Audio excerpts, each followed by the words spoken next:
EDU-ARCTIC 2, Polar Research for Education, innovative program in Poland and Norway. Webinars. Today's webinar's title is Postglacial Relief of Northern Eurasia. My name is Julian Podgórski. I am a PhD student at the Institute of Geophysics of Polish Academy of Sciences. Today I will be presenting the slides, the material that was prepared by Dr. Jerzy Girzejewski and Mr. Piotr Stankiewicz. They have prepared today's slides, today's knowledge, and I am going to present it to you in English. Let's start with an introduction to the Pleistocene, to the Ice Age in general. More than 2.5 million years ago, the entire Earth's climate has cooled, and an epoch began in which the northern parts of America and Eurasia were covered by massive ice sheets. And today we're going to focus on the Eurasian Ice Sheet. In America, there was a Laurentide Ice Sheet, but our Eurasian Ice Sheet was composed of several ice domes that were in contact with each other. And these were the Siberian Svalbard-Barents-Kara Sea Ice Sheet, the one that's on the top of the map here, that's the eastern part of Eurasian Arctic. Scandinavian Ice Sheet was covering Scandinavia, the area of today's Baltic states, northern Poland and Denmark. And the British-Irish Ice Sheet was located on top of the British Isles, mostly their northern part. And this map over here shows the maximum extent of the ice during the Visceral Glaciation, with the dashed lines indicating the suggested boundaries of the three ice domes. And we will now speak a bit about this situation. In the areas covered by ice, as per the previous map, the ice was resting directly on the ground, not on the sea, as we might assume from today's map. And this is because the ocean level, the sea level worldwide at the time was as much as 120 meters lower than today, meaning that areas that are currently even 100 or 120 meters below sea level were exposed, and so the ice could have rested on top of these areas. This, what is today shelf, was then exposed land. For example, the entire North Sea or the southern parts of Barents and Kara Sea were uncovered, were not covered by water, but they were covered by ice. Then the two ice sheets, the Eurasian and Laurentide, were then connected by a continuous sea ice cover that was occupying the entire Arctic Ocean. So it was not just the ice domes and ice sheets on land, but also sea ice in the water between those domes. But at the same time, areas just south of the ice domes, like East European Plain in today's central Poland, central Germany, or Siberian Plain or Mongolia, they were free from this permanent ice cover and were areas of landscape that was shaped not by the glaciers directly, but just by the proximity of the ice sheets. So why these areas south were not covered by ice sheet, even though it was very cold, cooler than today? This is because of the processes that shaped the ice sheets. The ice sheets were starting their glacial cycles in the tallest mountains of northern Eurasia, Scandinavian Peninsula or Spitsbergen, Franz Josef Land. And then as the ice sheets were expanding, increasing in size, they were flowing down from these mountains, covering Scandinavia, then the area of present Baltic Sea, then northern Poland. And at each glacial phase, at each time of expansion of glaciers, this glaciation, this development proceeded a little bit differently. For example, in the early phase of the Vistula glaciation, the eastern direction of ice expansion was much more extensive than in the west and southwest, which we can, and the evidence of that is in northern Poland, in North German plain, which were covered by ice only in the youngest phase of Vistulan glaciation, and the earlier phases have not reached these areas.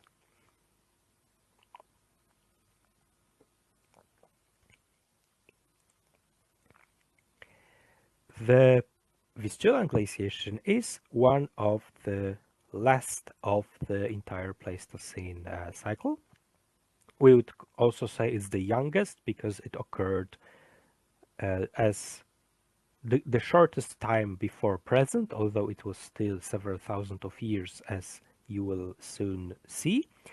In school, you might have heard about this glaciation as a northern Polish glaciation or Vistulian glaciation.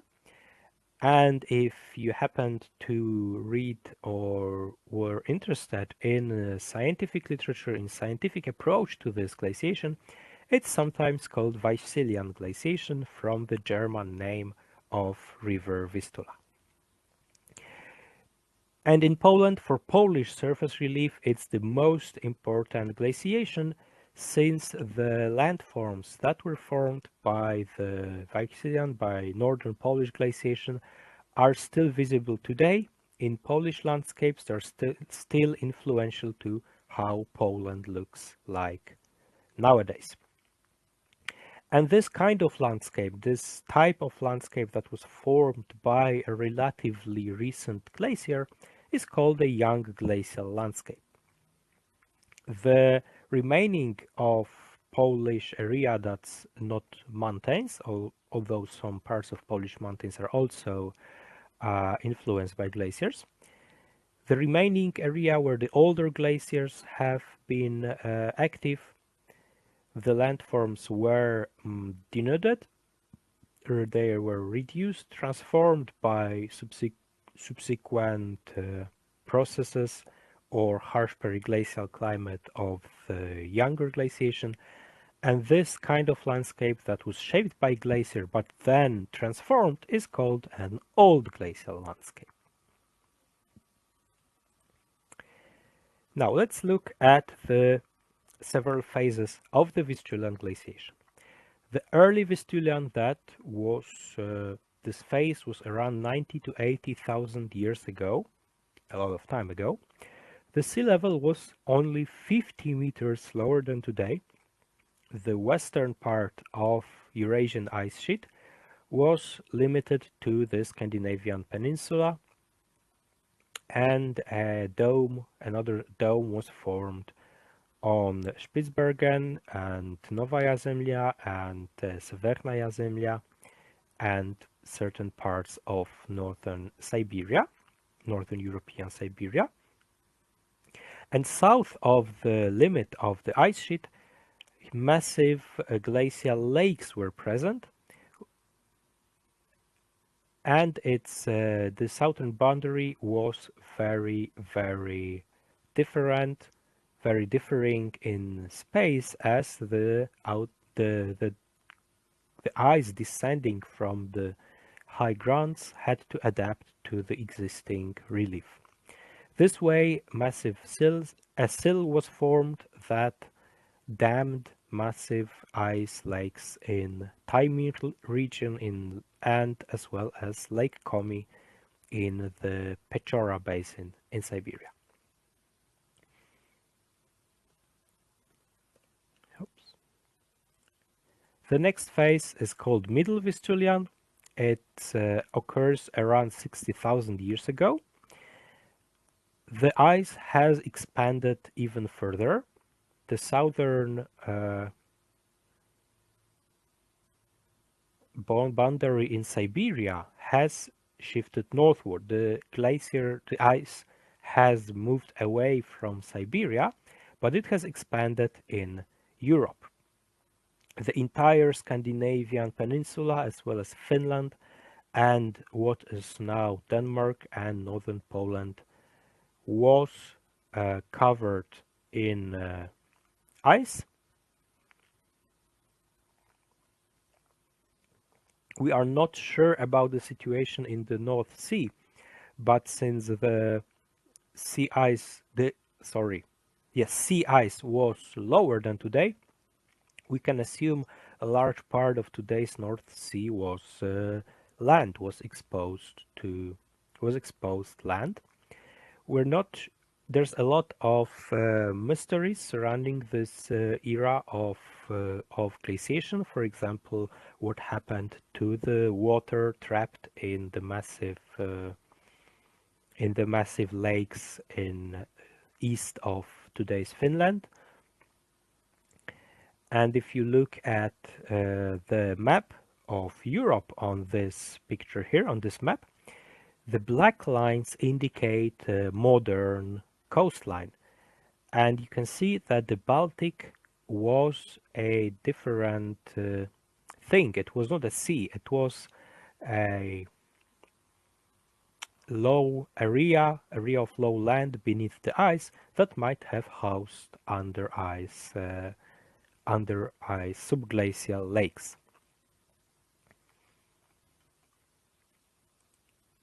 Now the late Vistulyan is the time of the largest extent of ice domes in Europe, but the ice has further receded from Siberia.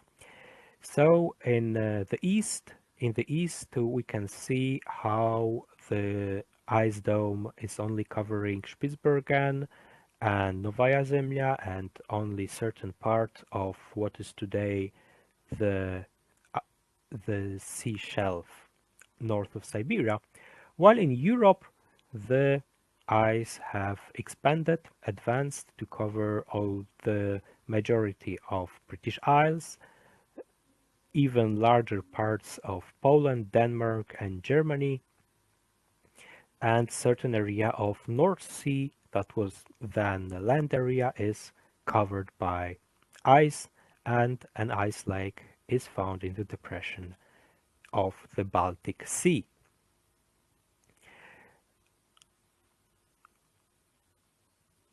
And it's the largest extent of Vistulyan glaciation, and it is called in the literature, in the scientific literature, sometimes the last glacial maximum in Europe, meaning that it's the farthest the glacier has reached since today. Until today, there was no greater advance of glaciers since this time, 20,000 years ago, in late Vistulyan. And now I will show you a short animation of these events.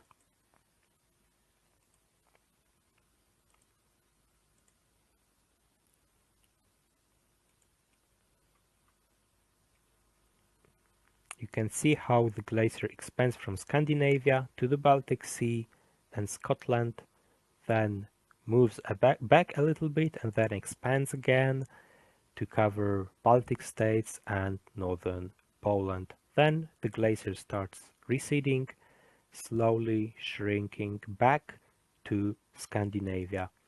And in Scandinavia, the approach, the optic of the glaciation is a little bit different, because their territories were covered by glacier for much longer time than Poland. So in our case, it's like 17,000 years ago, the glacier has left Poland, while in Scandinavia, the glacier have been persistent for much longer time, so their glacial science and their glacial analysis are a bit different than in Poland.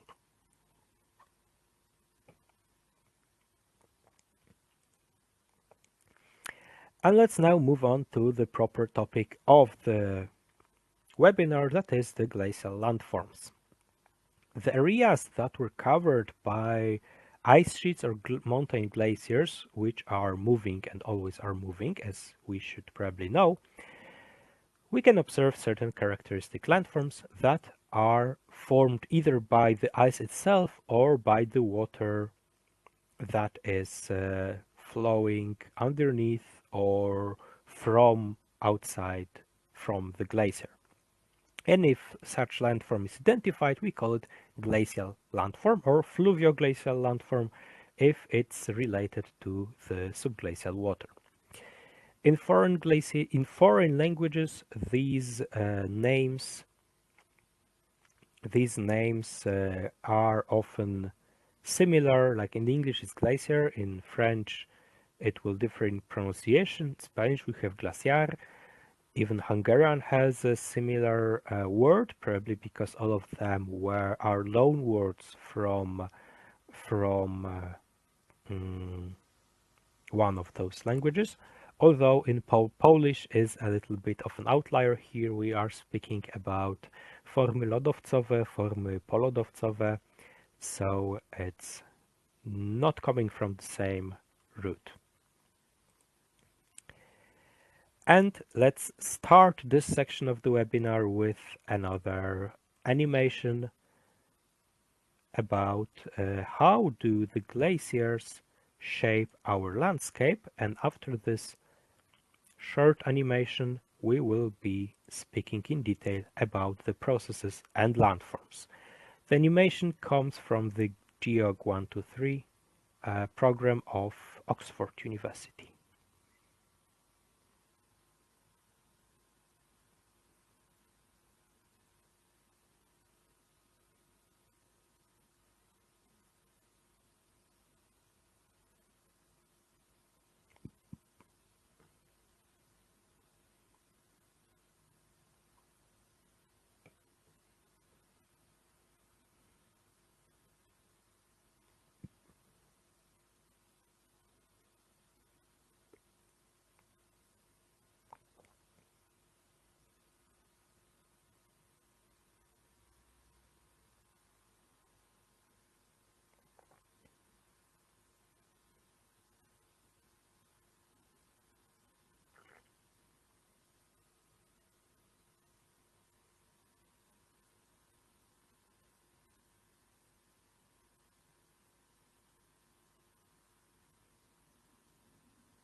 So now we had a short introduction to how the glaciers influence our landscapes and how can they transport rocks on large distances.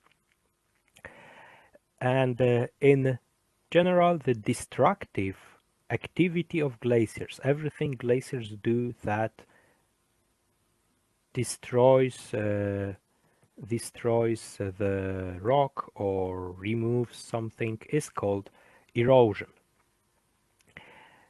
And we have three important modes of glacial erosion. These are detraction, that's tearing of rock blocks under the influence of advancing ice mass. The ice is moving along a surface and just plucking out pieces of rock as it flows.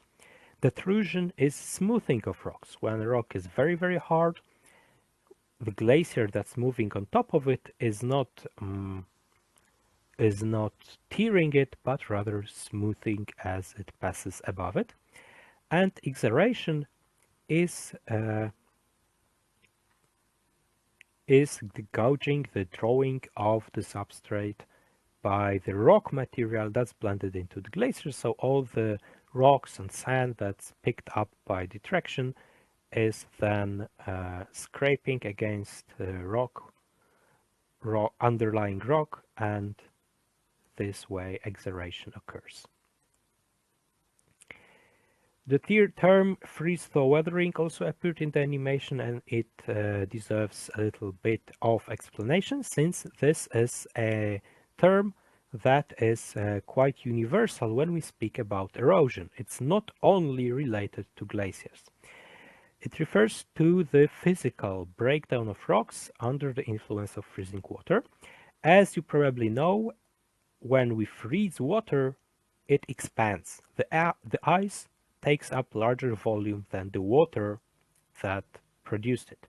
So if we pour some water into a crack in the rocks, for example due to rain or due to meltwater from glacier, and then it freezes, this water expands, and this causes a rock to crack or to break in a way.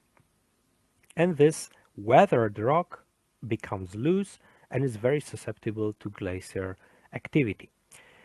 The loose material is very easily carried away by the glacier and is then a part of the processes I've mentioned before. Now let's look at the particular landforms that are created by the glacier as a result of erosion.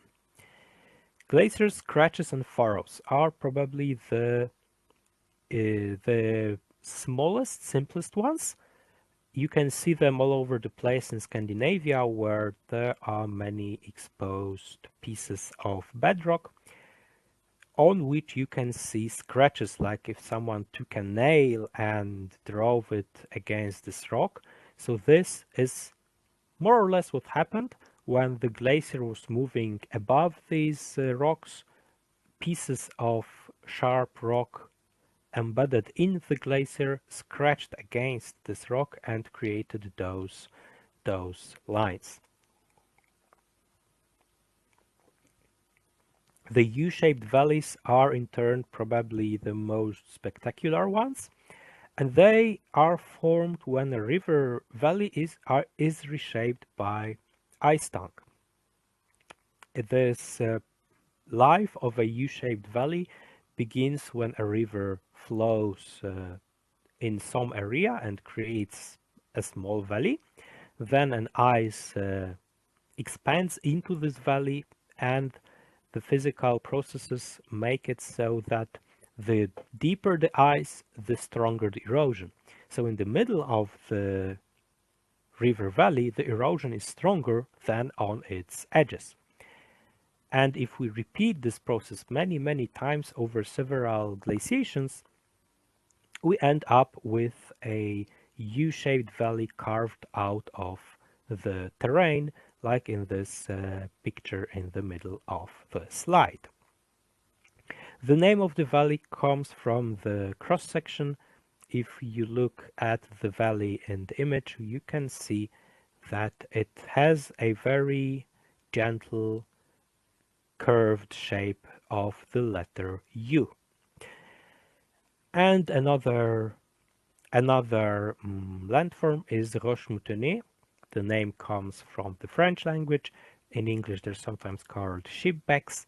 They are effects of detrusion, and they are hills or humps in the terrain which have two distinct sides. One side is a gentle slope with it, which is a very quite long and gentle, and the other side, on the other side of the ridge, there is a very sharp, very steep edge that's created by detrusion and exhalation, and such asymmetrical hills are also trademarks of glacial erosional activity. Now, both mountain glaciers and huge ice sheets are able to carry big masses of rock over long distances. As you saw in the video, rock material can be carried by ice in several ways. It can be pushed in front of the glacier like a bulldozer. It can be floated freely on the surface when some pieces of rock and debris land on top of the ice and then get carried away with it. And it can be blended, it can travel inside the glacier. And any rock material that's transported by a glacier is called moraine. We can speak about the ground moraine that's transported near the bottom, the internal moraine that's transported inside the glacier, and the surface moraine that is transported on top on the surface of the glacier. And this word moraine is also refers to characteristic landforms that are created by accumulative activity of mountains, glaciers, and ice sheets. That is, all the landforms that appear after the glaciers, the ice recedes, and the material carried by it is left behind. And let's now look at the accumulative glacial forms that are a result of ice transporting all the rocks into a different area. We can distinguish several moraines, that's terminal, ground, lateral, and medial. Let's start with terminal moraine. They are formed when the glacier is stagnating, that is, its front, its terminus is not moving. But the ice is moving all the time. It flows down valley towards its end, towards the terminus, but as the ice melts, the rate of melting is the same as rate of advance, meaning that apparently the front does not move. But nevertheless, as the ice moves down valley, downslope, it carries away more and more material that is deposited in front of the glacier as the ice is slowly melting. The water is drained away. Such moraines might be quite big, quite tall. For example, in Poland, in Polish lowlands, the tallest terminal moraine is 272 meters tall above the ground level, and it's over 300 meters above sea level. And after a glacial recedes, the ground moraines are formed. When the glacier is slowly receding, moving back, its front is moving back, all the material that was transported by it becomes deposited on the surface, becomes dropped on the ground. And the resulting landform is called ground moraine. And the terminal and ground moraines are formed by both mountain glaciers and ice sheets, because the processes of advance and stagnation and then recession are happening in both big ice sheets and smaller mountain glaciers. There are two other kinds of moraines that are occurring only in mountain glaciers due to their activity. These are lateral and medial moraine. Lateral moraine is a moraine, a shaft of rock material that is deposited between the glacier's tongue and a slope of a valley. So a mountain glacier is flowing down valley, and between the walls of the valley, the rocks, and the glacier inside, material can accumulate, and that's how lateral moraines are formed. While medial moraine is a specific landform that's formed by merging of two lateral moraines when the two glaciers meet in a confluence of two valleys. Their lateral moraines also meet, and the material is merged and carried in between those glaciers or in the middle of the newly created ice tongue.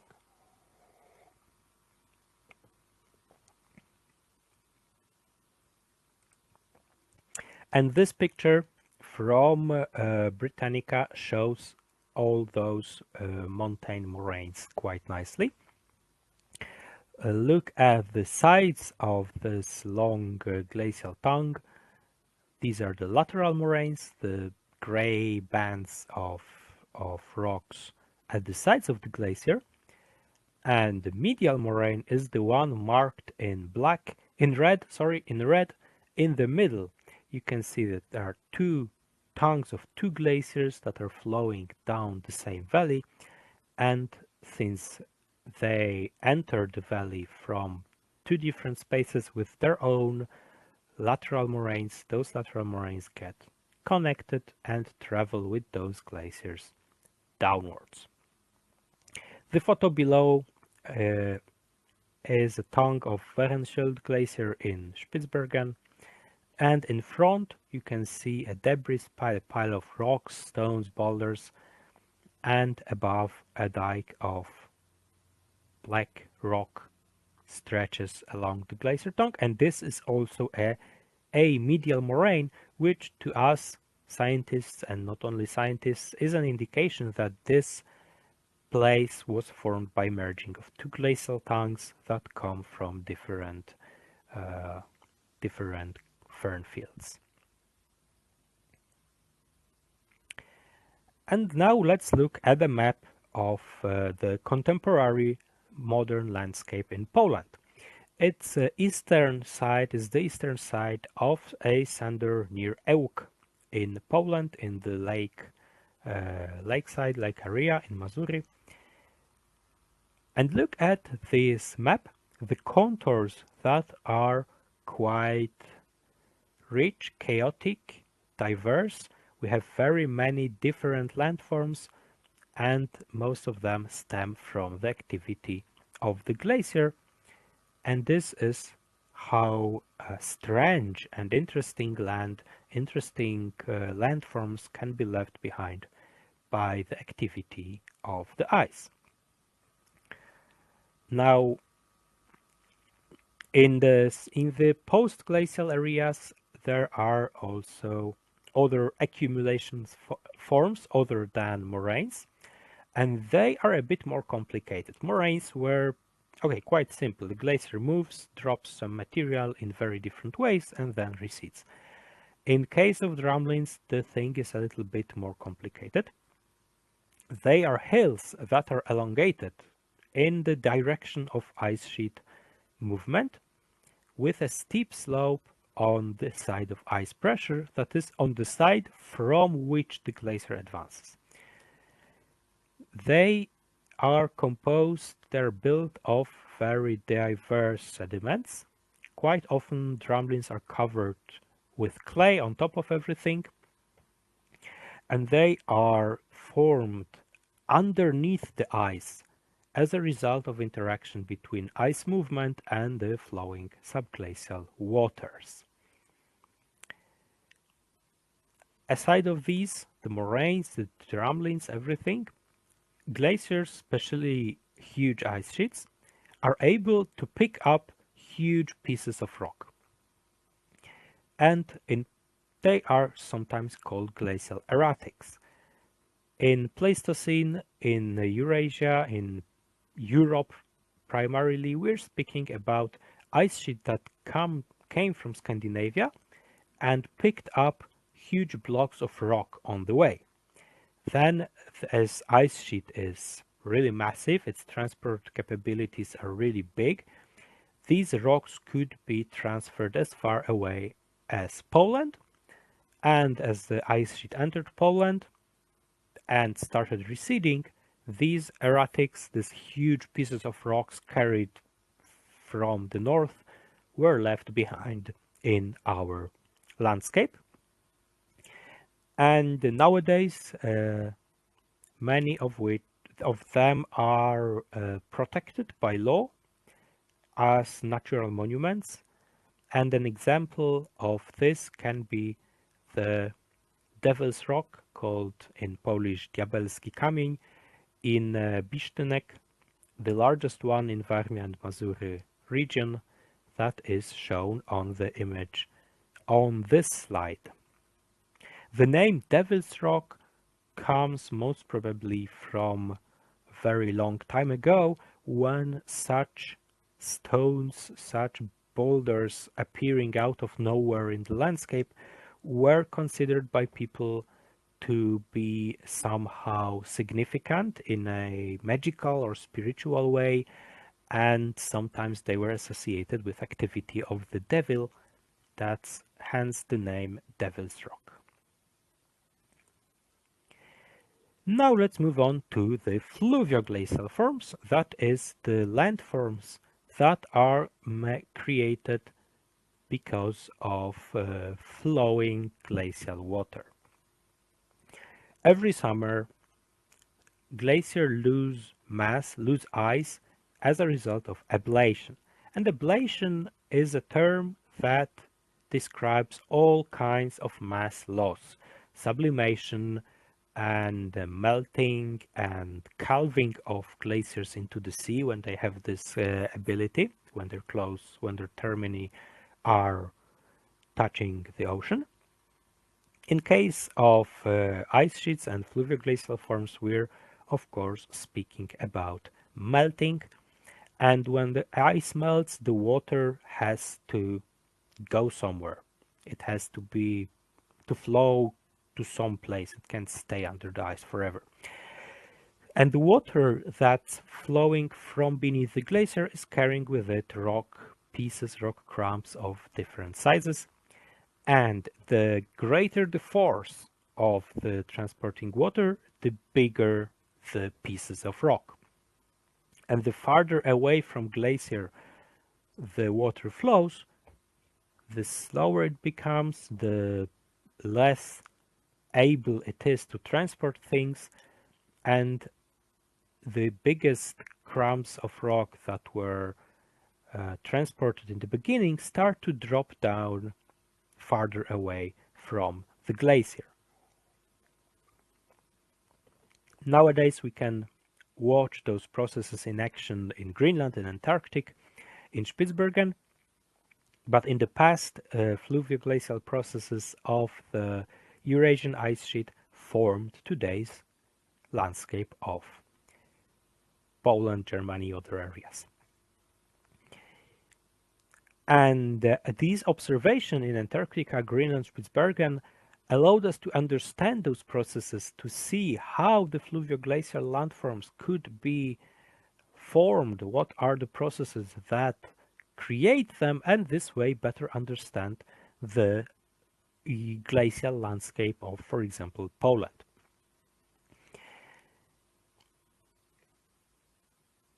The water not only deposits the rocks carried from underneath the glacier, but the strong water flow has also a potential to create erosional landforms, to destroy parts of the ground, take up material not from underneath the glacier, but from areas in front of the glacier, and then carry them away to different places. And so, just like in case of the glacial activity, we can divide the fluvio-glacial landforms into erosive, transporting, and accumulative. Let's start with erosive fluvio-glacial forms. Probably the biggest ones are tunnel valleys. In When an ice sheet is present over an area and cracks are appearing in it under high pressure, the water can flow into the various tunnels, conduits, caves inside the glacier and then reach its bed, where the pressure of water under the glacier is very, very high. It's high enough for the water to be able to uh, enact erosive action on the bedrock or on the sediments beneath the ice. And so very long and narrow and deep valleys are created in the ground beneath the glacier. After the ice sheet recedes, those deep valleys remain, and since they're very deep, they are filled by water from rainfall or from glacier melting or from the rivers, and very characteristic long, deep lakes are created. In Poland, great examples of these lakes are Gopło or Hańcza, Raduńskie and Mikołajskie. And the map shows a part of a ribbon lake Bełdany, also in Poland, and it looks like a tunnel, maybe, like a trench carved in the land along the route of flowing meltwater.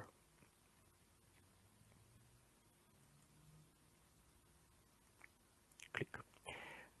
Another fluvio-glacial erosive form is Urstromtal. That's Glacial Valley. And this is one that is formed not underneath the ice, but in front of the ice, as all the water that flows from underneath the glacial finally has to go somewhere. And a river, a very wide, strong river, is formed flowing along the glacial front and carrying all the water away. And as a huge river, it creates its own river valley that is very wide, much wider than today's rivers, that they can even be 20 kilometers wide. Then the glacial recedes, the meltwater outflow stops, the massive river disappears, but the valley remains, and in the later time this is also used by another river, but this time much smaller because it's not fed by the meltwater from the ice sheet. And this map shows an example of the Torunie-Brzwalde glacial valley near Czarnków in Poland, and the thick brown lines are the relief lines that show the borders of this massive Urstromtal, while this relatively thin blue line in the middle is the contemporary river that flows them through this valley nowadays. Sometimes those Urstromtals were also created not because of consistent outflow of river, but because of sudden events that release incredible amounts of water in very short time. We can imagine a lake, a glacial lake formed because of the ice creating a closed area between the ice and the existing landforms. This area fills up with water, but when the glacier recedes, at some point the sill, the blocking form of the ice, disappears and the entire lake is able to drain in a very short time, just like if you were pouring water from the glass onto the sand. And these events can also be responsible for the big width of Urstromtals.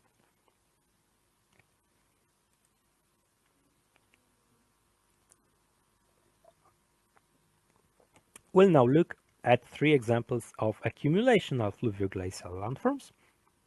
These are sandurs, eskers, and kames.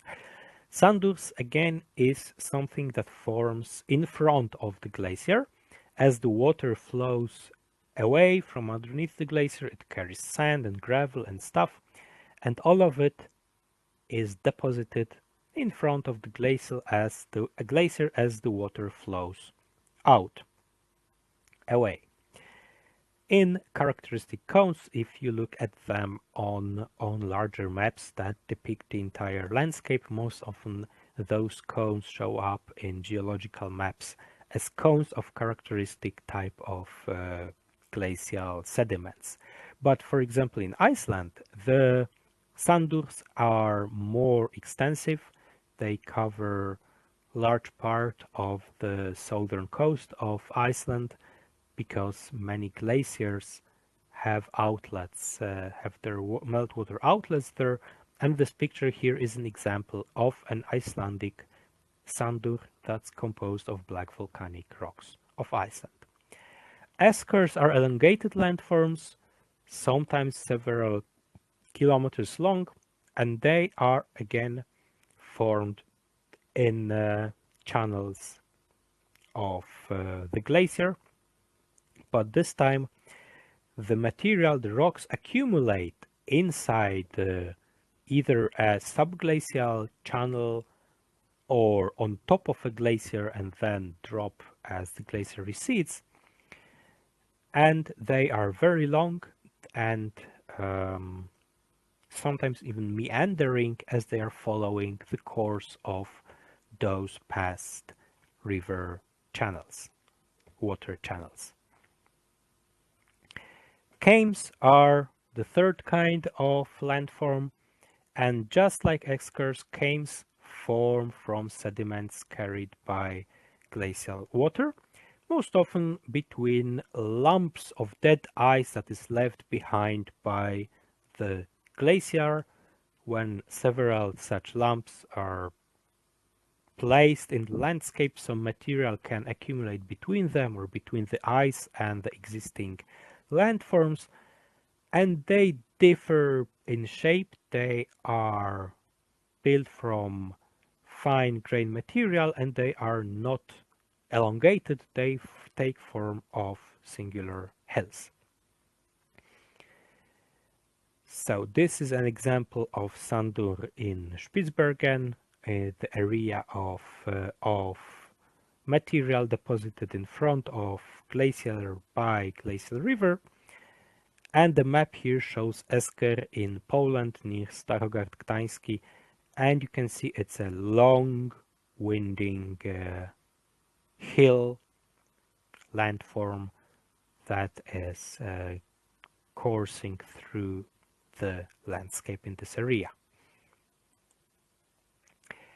Thank you for the attention. This was all about landforms. Watch other recordings from webinars on our YouTube channel, youtube.com/EDU-ARCTIC. EDU-ARCTIC 2, from polar research to scientific passion, innovative nature education in Poland and Norway receives a grant of 240,000 euros received from Iceland, Liechtenstein and Norway under EEA funds.